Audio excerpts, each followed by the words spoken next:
Welcome to Interviews of Grief, the show where we explore the depths of human emotion. I'm your host, Megan Pruitt.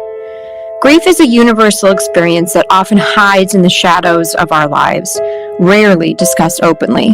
But it's through these heartfelt conversations that we find healing and hope.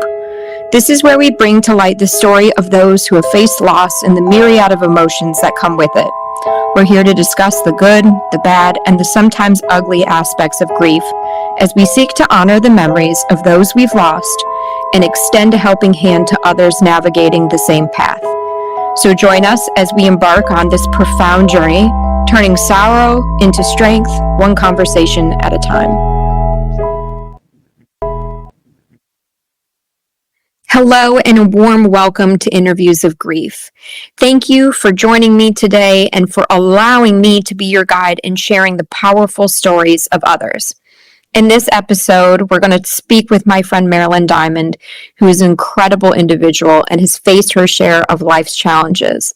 Marilyn's story is a testament to courage and resilience as she's journeyed through the heart-wrenching loss of her son to the opioid crisis and more recently her mother's battle with dementia. Marilyn brings a unique perspective to our conversation. Holding a master's degree in theology and a doctorate in divinity, her insights not only come from the heart, but are enriched by her scholarly and spiritual experiences. Our paths first crossed in a grief share group, a place of solace and support where I had the privilege of getting to know Marilyn. Her wisdom has been a beacon of light in my own journey through grief, and I'm excited to share her story with you. Before we delve into Marilyn's narrative, I'd like to mention that you can find a link to her thought-provoking article, Dope Sick, Journey in the Opioid Crisis, in the show notes. It's a must-read for anyone looking to gain a deeper understanding and compassion in the face of the opioid crisis as it is occurring in many of our backyards. So settle in and prepare to be touched by Marilyn Diamond's story of strength, love, and the enduring spirit of humanity. I want to welcome my guest. Her name is Marilyn Diamond to Interviews of Grief.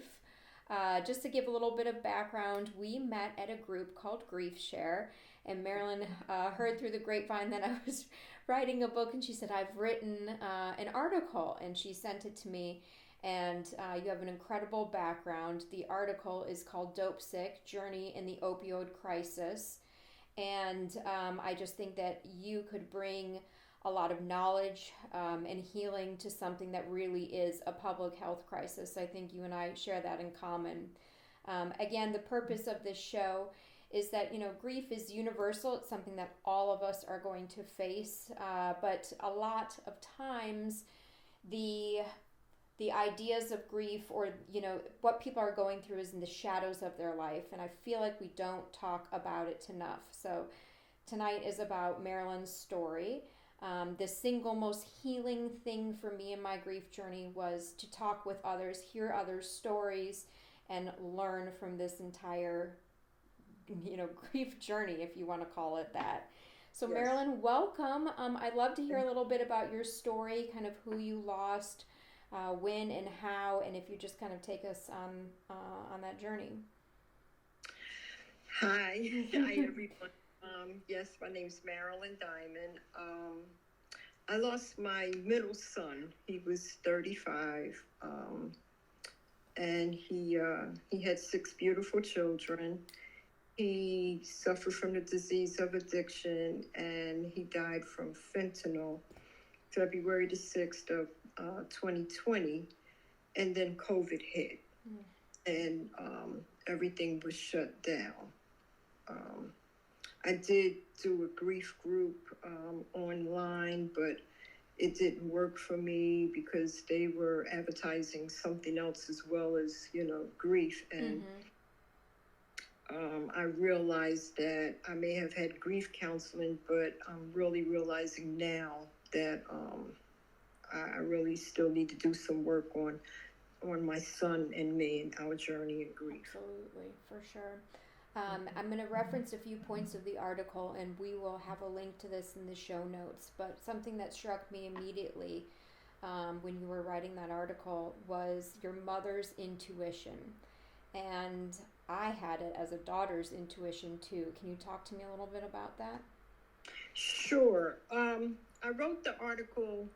I started writing the article "Dope Sick" probably around Christmas of 2019, and it was going to get published March the 1st. It was edited, it was ready to go, and then grief shut down, and all we had was just the article to send to, different people, friends, family, etc. Yeah.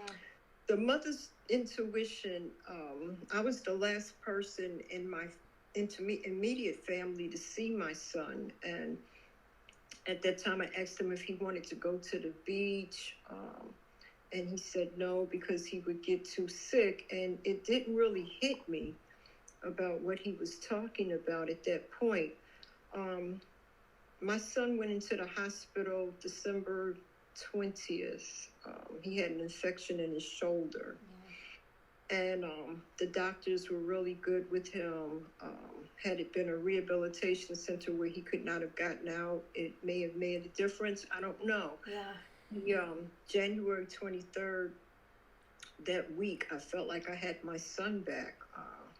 He looked good. He was talking good. He wanted to see some of his kids for the holidays.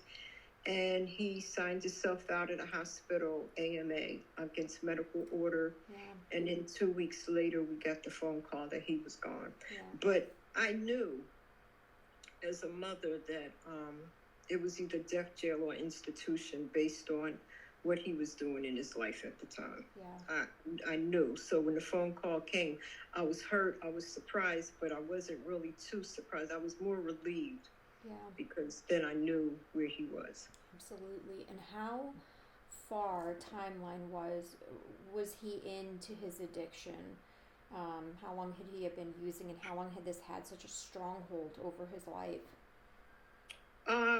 My son moved down to South Carolina, I want to say 4 years before he died, and brought his family. And when he got here, I saw evidence that he was using. It just showed up. He didn't care where he was starting to get high at, even though kids were around. He raised his voice at me, and I immediately moved out the house. And it just really progressed from there. He couldn't get a job. He had a car. He couldn't maintain employment. The lady that he was living with that had his children, they were going through issues. And I want to say it started in New York, but once he got down here around different people and different places and different things, it progressed. It progressed. Yeah, absolutely. So I want to say it was, basically about 4 or 5 years before the family really knew, that he was really sick. Yeah, absolutely. And I think in the article you're so brave for describing some of the realness of it. You're in the midst of your doctorate, writing your thesis, and he comes in, and tell a little bit about that. Yeah, about 2 years before he died, I was working on my master's at the time. And I wasn't living where he was. I was living in town, which was about 5 miles away. And I was working full-time at the time as well, and going to school at night, obviously. And I walked into my house, my back door was open. There was little notes all on the floor that my granddaughter had wrote to me as she was just learning to write at the time. And my laptop and my iPad, all of my electronics were gone. And I had 18 pages of work, of research on my laptop. Mm-hmm. And from that period on, I had to keep all of anything that mattered, electronics, jewelry. I had to keep it in my car and drive around with it in my trunk. Yes.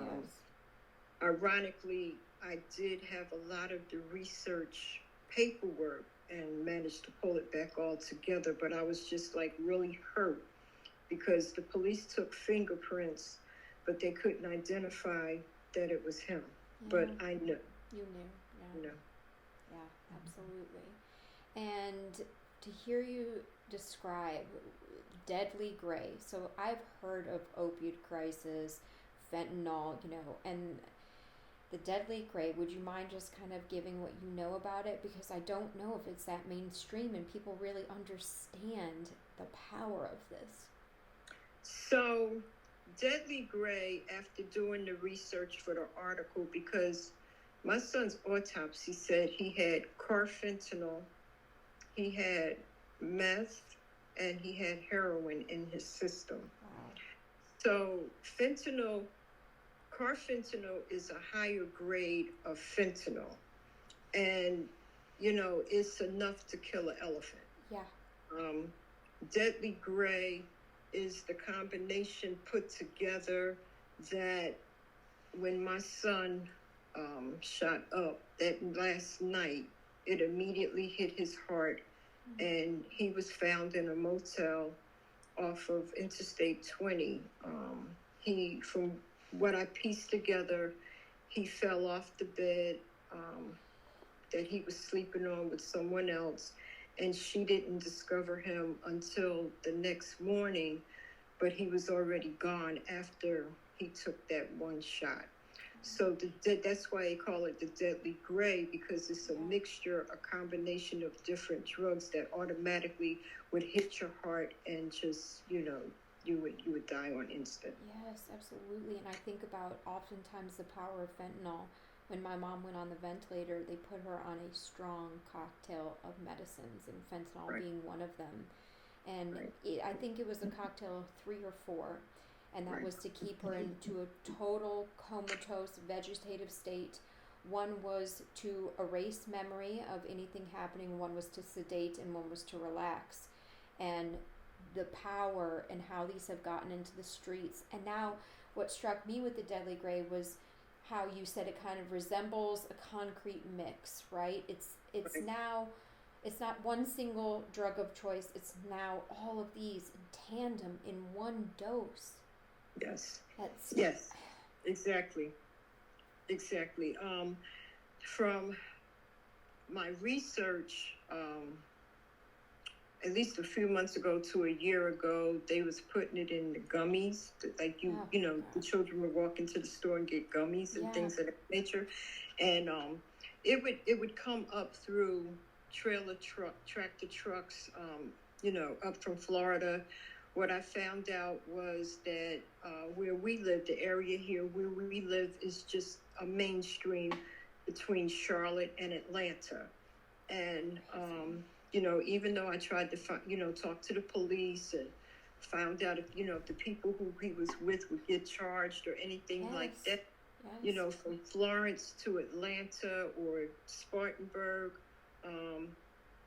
it's just really prominent.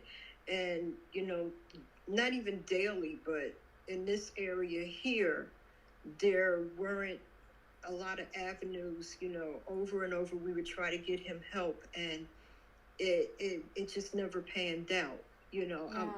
This happened in 2020, and we're now in 2023, and my hopes was to start a 501c3 in his honor, to speak to the children when they go on proms and things of that nature, or a friend gives them a pill from somebody else. You just don't know what you're taking, and it's an instant death. Yes, absolutely. And just the lack of awareness. I don't even know if, like you're saying, kids or maybe non-users even would have any idea that one gummy, like you're saying, could include all of this. And like you're saying, it just targets the heart. It's wild, so wild. And it really is a public health crisis, and I don't think enough people talk about it.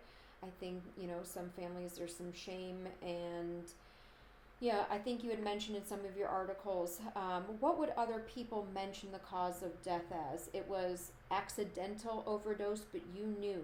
Yes. Yes. The coroner, about a month after my son was cremated, the coroner didn't realize that I didn't get the autopsy report. And he said, well, Miss Diamond, we can't scientifically say, because we don't know what your son was thinking about when he took that last shot. And he said it was an accidental overdose. And I was like, that wasn't no accident. My son knew exactly, based on the disease of addiction, what he was doing and what would happen. 100%.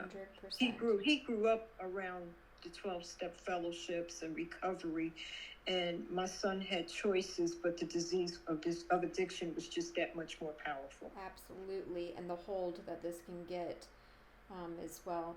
And I think, you mentioned it a little bit, but that he had gotten that infection, and he obviously got into a hospital setting, and you had him back for 23 days.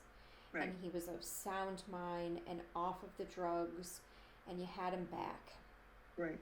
Yes. And then it was shortly after that, was it 2 or 3 days, or was it a little bit longer that he went out? It was 2 weeks. Okay. He sent out AMA January the 23rd, and my family felt guilty because he called a cab, and one of the members of my family paid for the cab, and he went straight to that hotel.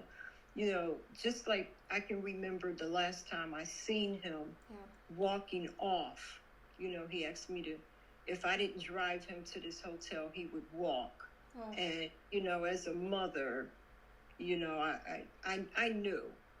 And I said to him at the point in time, I said, you really need to get some help. You need to follow up on your doctor's appointments, and, maybe go to a meth clinic or, something that was local. But he was adamant that, when I seen him walk off, in my heart, I knew that was the last time I would see my child. Yeah. We got the phone call on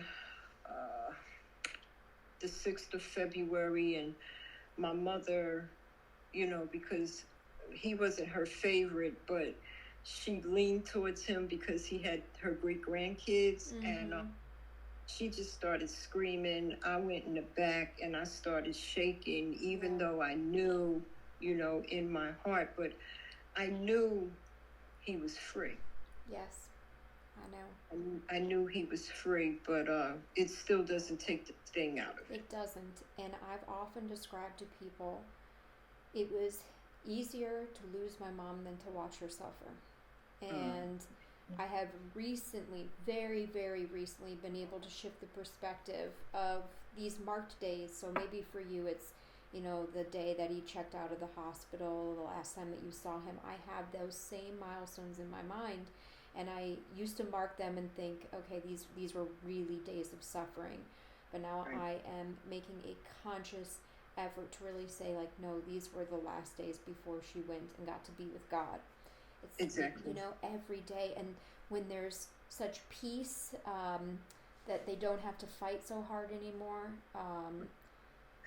what a strange dynamic, right? I mean, ironically, my goddaughter, she lives in Colombia about, I want to say 2 weeks after my son's service. He died February the 6th, and we had a memorial for him Valentine's Day of 2020, and right before everything shut down with COVID. Yes. And she said, my family is really spiritual. My dissertation for my doctorate naturally is in divinity. So she said he came back to her, and he was driving a car, and music was playing, and he looked back at her, and she had her 2 kids, and he kept saying, I'm no longer in pain. The pain is done. The pain is gone. I'm free. Oh, goosebumps. And it made her really nervous, and the family there, it made them nervous. But I believe that my son came back to somebody who he knew would get the message to me that he was now free. Yes, absolutely. No more pain. Oh my gosh. And on the other side of that feeling of no more pain, you wrote in your article that the questions are haunting, some of those questions, the what ifs, and we talk about this in our Grief Share group. Talk to me a little bit about some of those questions that have been hard for you to come to terms with. Well, I think very at the beginning, I couldn't ride through Aiken on that side of town. He was homeless for a little while, and he never had to be homeless because that's not how I raised him. Yes. So when I went on that side of town, I would start hyperventilating. And I can remember my birthday, which is in March, 12 days before my birthday, he got cremated because the paperwork got delayed and some other things happened within the family. Yeah. And I can remember I was really angry Yeah. because, he was in the room with somebody else. And if they were doing the same thing, why wasn't that person that he was with dead? Yeah. And I was, I was really angry. It took me about a year and a half, and I had to take a cousin with me just to go over to where he died at. Yeah. And she called while we was doing the service, and she expressed how much she loved my son and she wanted to come to the funeral. And not just me, but my mother and the family all said no. Yeah. That she couldn't come. Well, where's he going to be buried so I can go see him? And she knew that he had a family, and that his family had left because that's what the disease does, and went back up to New York. And she knew the struggle and everything, but yet and still they both kept getting high. So I was like really, really angry. Yeah. Angry to the point that I really wanted to put my hands on this young lady, but I Yes. knew better. I know. So some of the what ifs is like, is he truly free? Is he helping people in heaven? Yeah. Is he watching his kids? Because that's one of the things that we're going through now. His kids are from 14 down to 9. And so how do you tell an 8 and 9-year-old that really didn't have their dad, that here's the pictures, but he loved you still? Yeah. And honors memory. Right. Oh, Right. Gosh. Yes. Well, something that I like to ask is if you could give 3 words to describe your current state of grief, what would they be in this moment?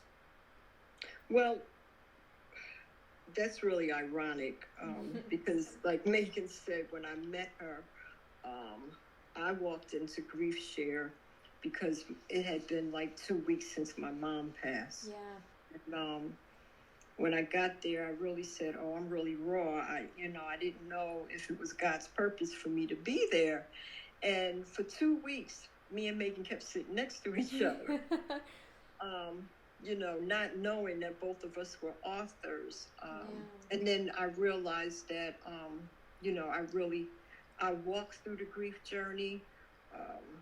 I went ahead and did my dissertation when COVID shut down because I had the opportunity to do it. And my dissertation was entitled "When COVID Meets the Opioid Crisis." Oh, wow. I can't wait to read it all. Yeah, I interviewed like about 30 of my friends, that are in recovery. And we looked at the data all over the United States, and I did more research on, the opioid crisis. At that time, it was the number 2 national, other than accidents and other than shootings, it was the number 2 category that how people were dying, all over the United States. So I'm not sure exactly what it is now, but so my 3 words, are basically right now is growing through the grief. With my mom just passing, there's still some things to do here in the house. So every day is a different day. Yeah. I haven't hit that new normal yet. Yes. I'm still kind of raw, walking through the house and her not being here, and, with the holidays and everything coming. So each day it gets just a little bit better. This is therapeutic for me, Good, yes. Sitting in the living room doing a podcast talking about grief and the grief journey, caring for grieving children. My granddaughter, the youngest one, texts me every morning and texts me at night and says goodbye. And I was like, she misses her G-Ma. And then my oldest grandson, when not only losing my mother, the only great-grandmother he knew, his mother, within a 90-day period this summer, he lost his mother to overdose. he lost his grandmother to blood clots, and then he lost my mother to dementia. Mm. And so I can tell that he's eating himself through grief. And Yeah. I just really want to look him in the eyes. About 2 weeks ago, I was on my way to Grief Share, and he asked the question, why is this happened to me? Oh gosh. Yeah. You know, so yeah, and this is a 14-year-old that just hit ninth grade, and I just gave him the best honest answer that I could.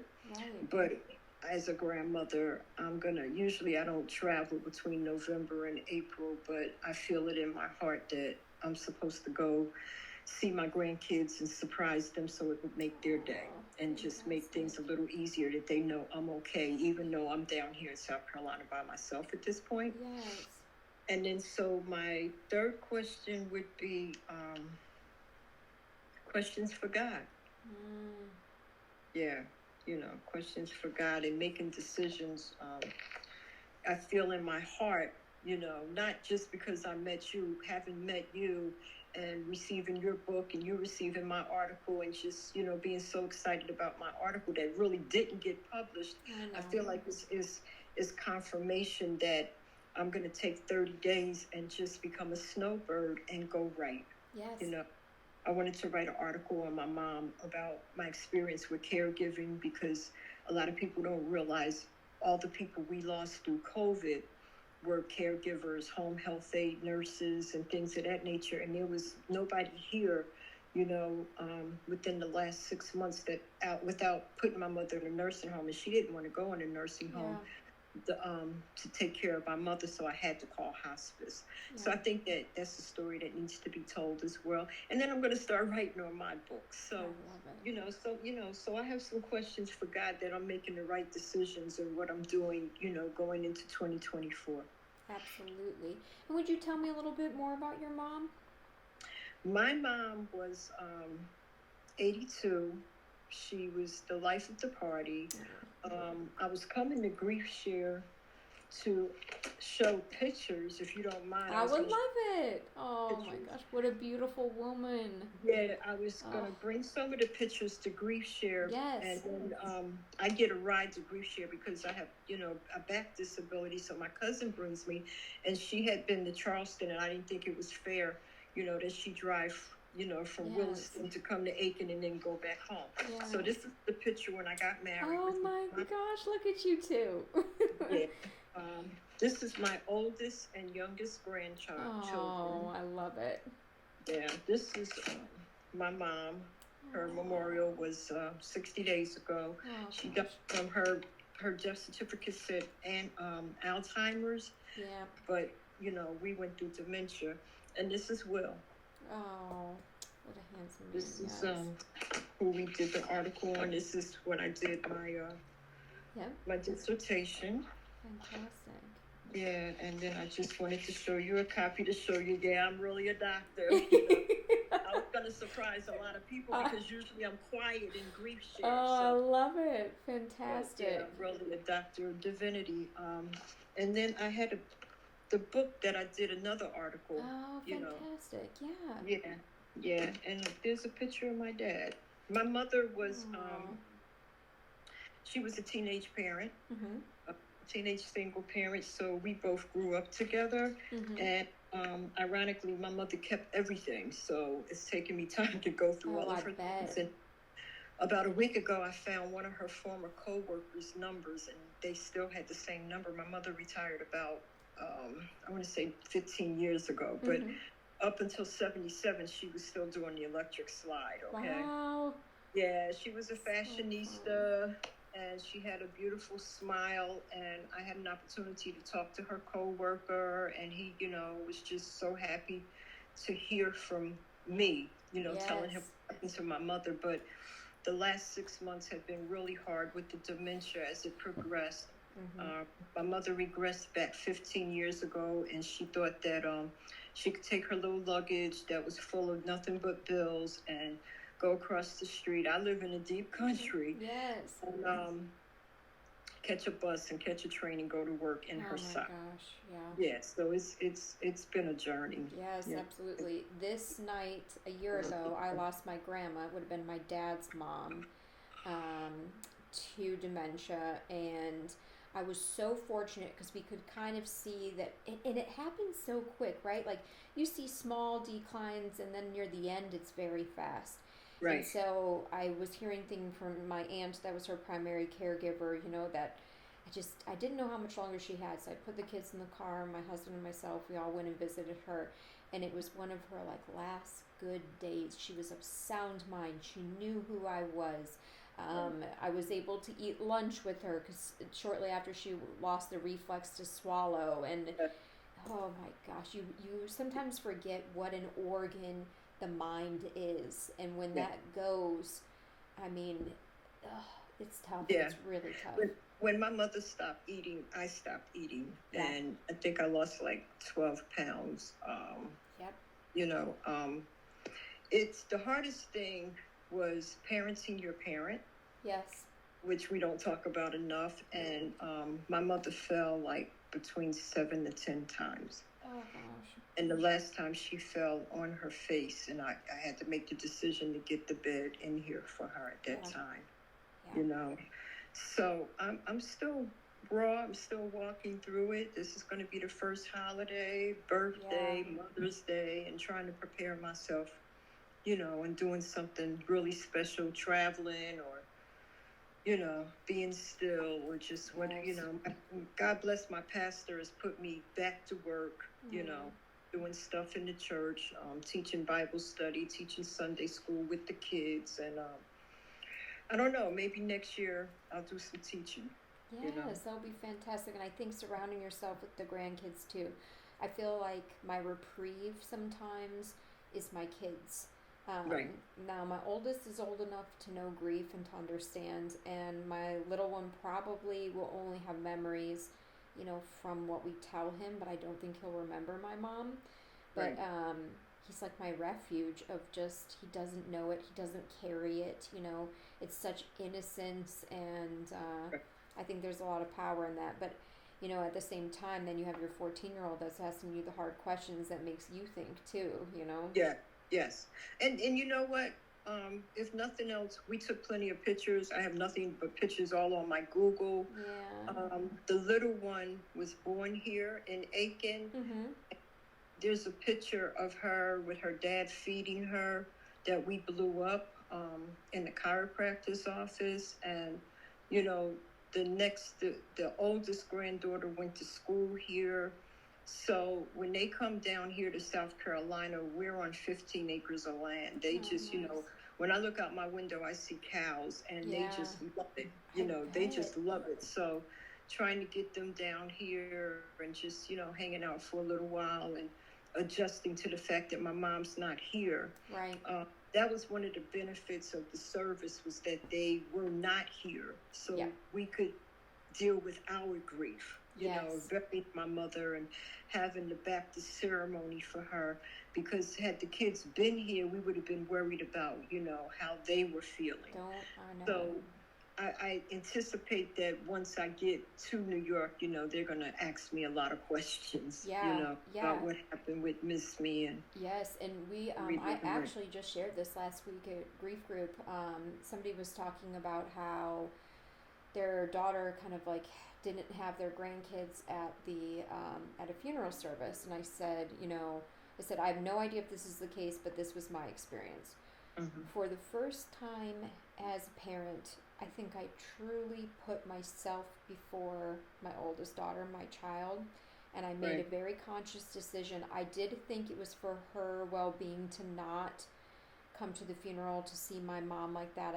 It's not that I didn't want that image to be the last thing, but I didn't know if I would have been capable to help her navigate what she Right. would have needed at that moment.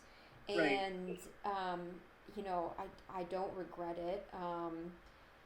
I had her come to, like, a year later we lost my grandmother, and it was a little bit more removed for me just because she was older. There wasn't such shock. We kind of saw it coming. There was a decline.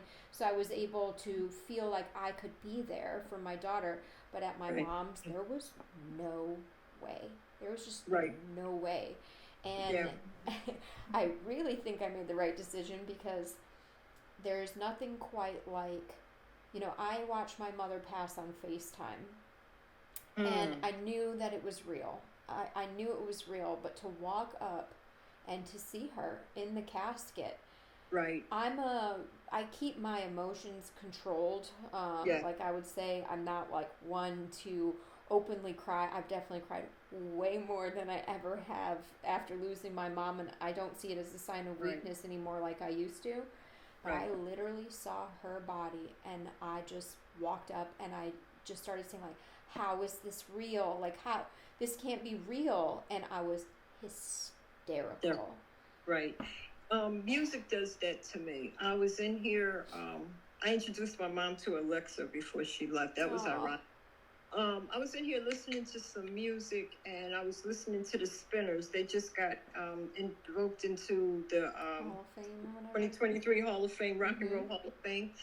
And one of the songs came on about Sadie, Mm. and it talked about how Felipe Wynn grew up with his mother, and he knew she was in heaven, and I lost it. Yeah. Right. And then Stephanie Mills has a song that's called Home. Mm. And my home is actually in Brooklyn, New York, Yes. where I was raised with my grandmother. Yes. And I lost it.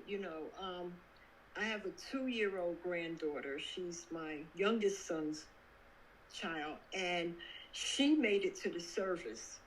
Out of 7 great grandkids from my mother, the 2-year-old was there. Oh. And she was sitting in the back pew just clapping her hands and Yeah. saying amen and hallelujah. She really didn't know, what was going Right. on. She got to ride in the limo with her uncle and her dad. And Megan, I'm telling you, I identify with what you're saying because, I was so busy worried about my oldest son and worried about, my youngest son and making sure, the wake would be fine. Putting my mother away because she was a fashionista. So we, have her laid out. Yes. And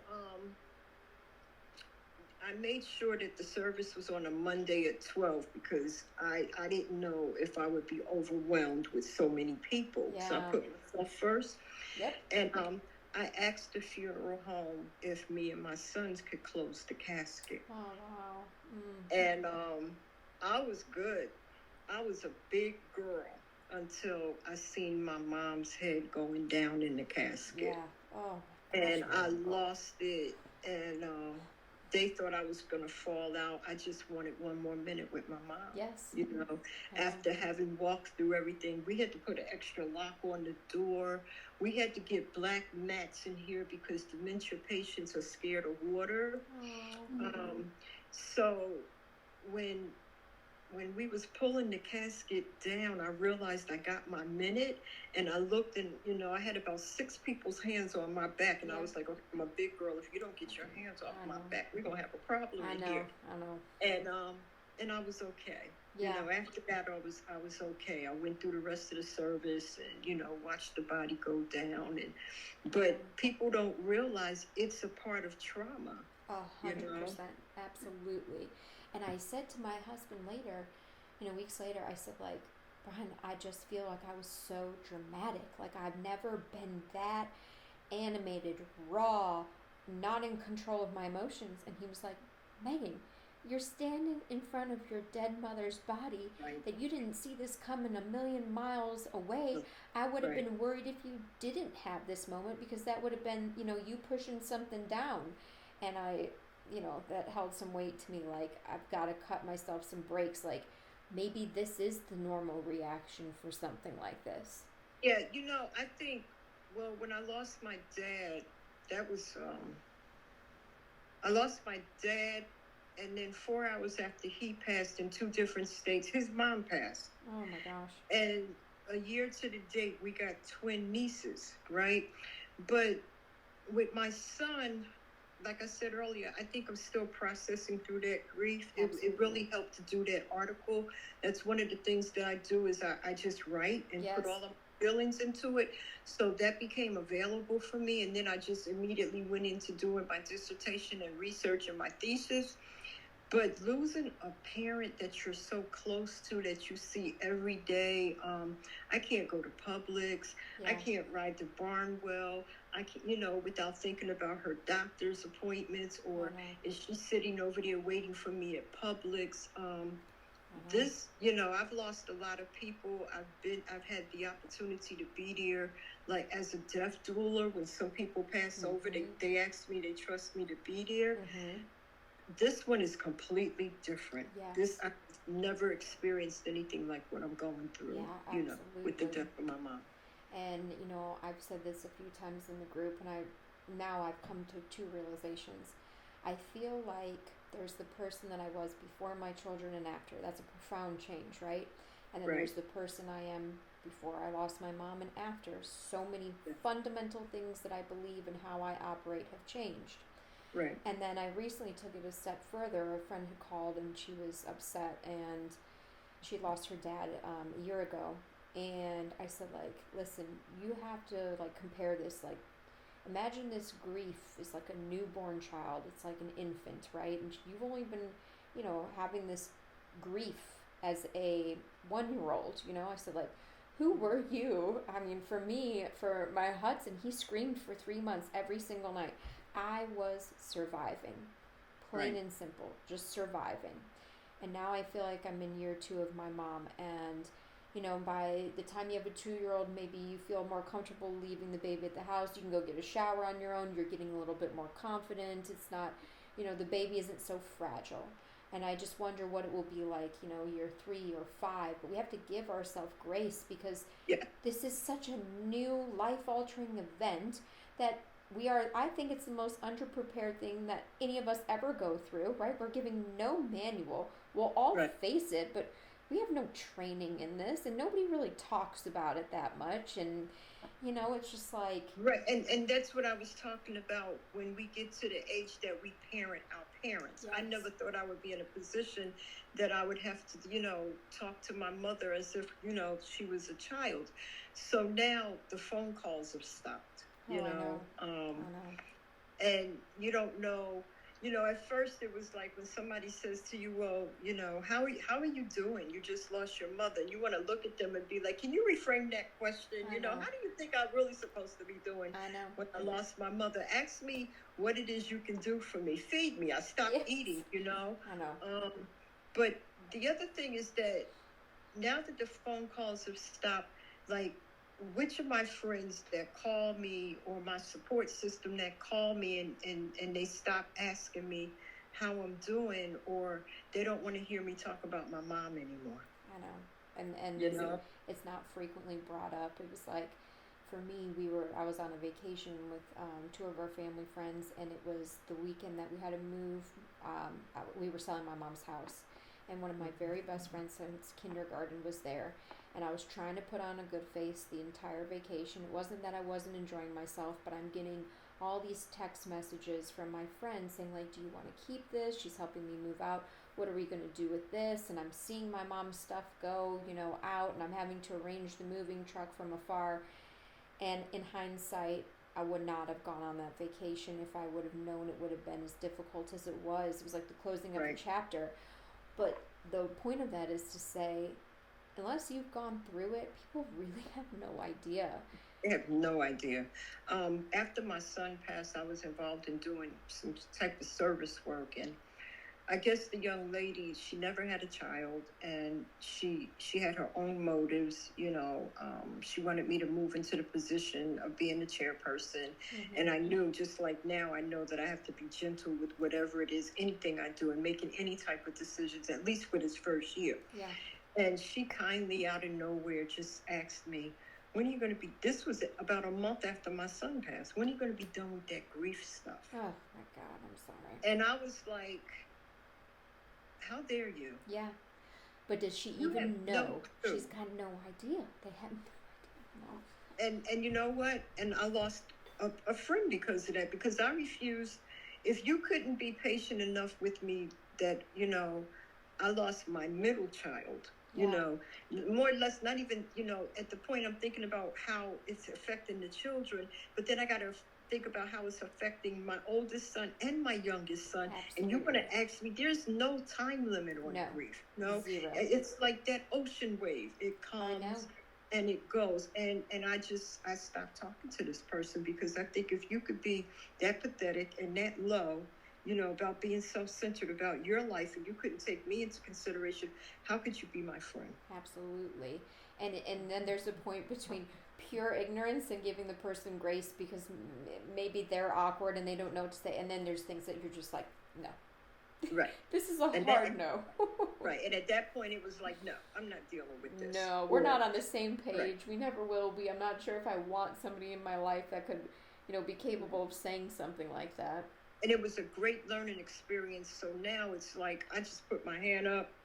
Don't bring me, you know, don't bring me no sad news, or I can't deal with this right now. Yeah. And what I'm finding is, I don't know about you, but this year, July, up the road from me, I lost a cousin to lung cancer. Mm-hmm. And my mother was the eldest on this block, but the cousin that I lost brought the families together. Oh, wow. You know, she was the glue. And Yeah. she told us, like Father's Day, that she had stage 3 cancer, and by July 19th, she was gone.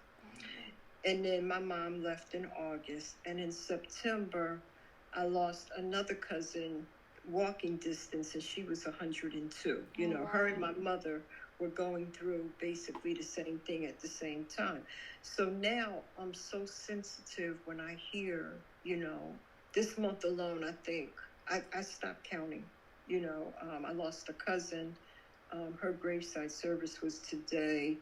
Another member at my mom's church, you know, and I'm like, okay, this is just October. You know what? I know. I'm scared what's going to happen in November and December. I know. I'm just so sensitive to people passing now. Yes, I was absolutely like that. I think my body was in a state of like fight or flight, and I was in fight mode. And then 30 days after we lost my mom, around that time we lost my grandfather, and then we lost my grandmother, and it was always calls in the middle of the night, and Right. it was like the phone delivering this, like, I mean, worse than your nightmares could, you know, imagine up. And it was like definitely some PTSD, and just kind of like on edge. It has gone away from me, which I'm so thankful for. But it was kind of like, all right, what's coming next? You know, like, Right. and just being ready and not feeling like you could ever just like relax.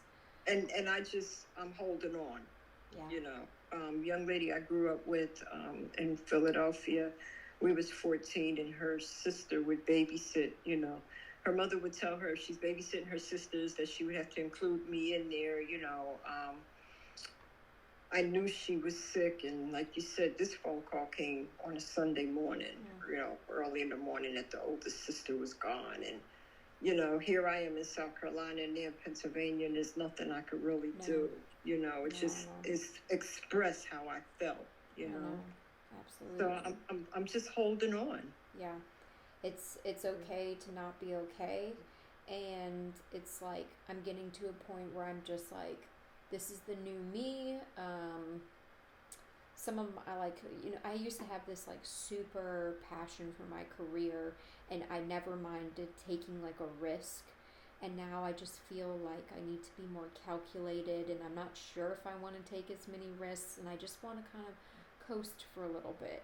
And I Right. don't, I mean, I know that has something to do with the grief, but I'm still kind of trying to figure out what this, it's the new normal, what it looks like. You know, what's your new normal after you were solely responsible for your mother? Like, and that's just going to take time. Right. My best friend, she worked for hospice, and you know, she walked me through the process, and you know, ahead of time, what to expect, what was going to happen. Yeah. When my mother got into the bed, she came down and, you know, hung out and everything. And you know, she says to me, you did an excellent job. Oh. You know, I had no choice. Yeah. You know, there was no other option. She Yes. just said, I want you to know you did an excellent job. And I realized in my heart that that's the greatest compliment. The first time she Absolutely. said it to me, I knew my mother was leaving when the first time she said it to me. But now when she says it, it hits my heart, but it's like I can't feel that at the moment. Does that make sense? Like maybe 6 months from now, I can look back at the whole journey and be like, I really did a great job. Absolutely. Yes. I think you know it in your heart, and as your heart heals a little, you'll be able to feel the weight of it and be proud of yourself. And I mean, that's what a mother would just dream of, is to be taken care of like you did. Right. Right. Yeah. Oh goodness. I do want to talk a little bit and take a little bit of a turn. I want to, because I feel like I'll preface this. I feel the circumstances around my mom's death, like the system was broken, right? We had political and medical mistrust, and the state of the world, I feel like, had a factor in my mom's death. And I feel like with your son, the system is broken, right? There wasn't enough resources. There wasn't a clear path. I would love for you to talk to me about how your feelings of grief and your journey have been tied to feeling like the system has failed you. Where do I start? I know. My pastor was going to drive my son to Greenville to go to a rehab, and he got all the way up to just about getting in the truck, and my son decided not to go. One of the deacons at my church works for South Carolina State and the Office of Vocational Rehabilitation. So he manages 3 counties, and he came in and he, did intervention with the family and what have you, and, wonderful job. And my son needed to take a physical. He needed a ride to Florence. He something else that it just, I was working at the time, so I couldn't come and, take him to get the physical and pay the $25. And I don't think the medical personnel knew that this was a life or death issue, that if my son didn't go to Florence and change his life, that he would die. Yeah. Everything was put out there for him. If I had to take off from work at that point to take him to Florence, I was willing to do that. There was a bed available. In 2023, we talk more about, the opioid crisis. Well, we're not hearing it so much now because there's so much other political stuff going on. There's so many hotbeds, but that's why I wanted to do the 501c3 and speak to some of the schools, because the bodies are still piling up. Yes. Fentanyl's not going nowhere. It's the epidemic.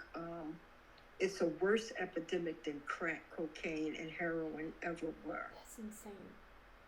And we don't hear our politicians, our local politicians, we don't hear them talking about that. We don't hear them fighting for not only African American kids, but Caucasian kids, until it hits them. Yes. We hear about things happening, like my son never made the newspaper, but, I wanted to find a way to tear that motel down, because whoever owns that motel, they know what's going on. The money, it's the drugs is coming off of I-20, it's in our backyards. Right. It's just like, oh, well, another dope addict is dead. No. The coroner was good. The police officer, the coroner came to my house and told me, based on my son being in the hospital, that they was going to do an autopsy, because they don't never do it. They wanted to make sure it was no foul play. Yeah. And then after that, it was like, everything was dropped. There was I still don't know who the police were. There's no police report. Granted, they're now starting to arrest drug dealers that they can prove are passing. That was the one main thing that happened out of all of this. Drug dealers are getting arrested and they're doing time. But as you know, and I know, for every one drug dealer that goes to jail, there might be 5 or 10 more. The drugs are still coming in from Mexico. Yeah. Let's just be honest about it. Yes. So the whole political system surrounding, we don't even hear about opioids no more. We don't Yeah. even hear about fentanyl. But yet next year, somebody's child may go on a prom, or like I said earlier, that one of your friends might say, "Oh, I got a headache," and they'll say, instead of giving them an aspirin, they'll give them something else, not Yeah. knowing what it is because it's a prescription drug. And then, I think within the past 3 years, I've talked to 3 or 4 different mothers around the United States, just walking through with them, Yeah. going through the service, telling them what to expect. Mothers who found their children, they found them dead at home. Oh, I didn't experience that, but yeah. yet it's still, my heart goes out to them, and they know if they ever need me or somebody else needs me as a social worker, because that's what I'm really trained for, that's what my job is to do. But it breaks my heart. Yeah. We have a whole new generation of kids coming up, not knowing Yes. that one instant they, 1 minute they're here and then they could be dead. Yes, absolutely. And I feel like it's right at the door of becoming more and more mainstream. I've heard of fentanyl, like I told you, but never the deadly grape. I had no idea Right. that such a careful combination had made its way into one package. It's just Yeah. wild. Right. So wild. Yeah. Yeah. Wow. I can't thank you enough for sharing your story and talking with me.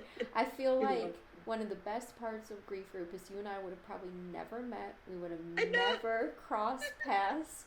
I love that we sat together. We have so much in I know. common. Yeah. She looked at me, she was like, "I like your shoes." And I was like, "Okay."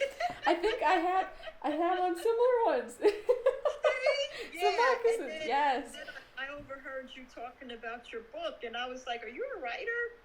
Yeah. Even just looking at me, because I would speak in Grief Share about what I felt I needed to share about, but I didn't openly always talk every week, Right. Right. And I really wanted to come last week and surprise everybody, to be like, "She's a doctor? Are you kidding me? What?" She's really an author as well. You just don't know. So I know. I'm just hoping that I can make at least 1 or 2 more, and I'll bring everything with me, so we'll surprise everybody. Yes, and if you ever need a ride or anything, you just let me know. I will. Megan, thank you so much. Gosh. I really appreciate this. I had sent it to some of my friends. I don't know if they came on, but they can see the final product. I was excited. I told my kids, I said, "I'm doing a first podcast today." Yeah.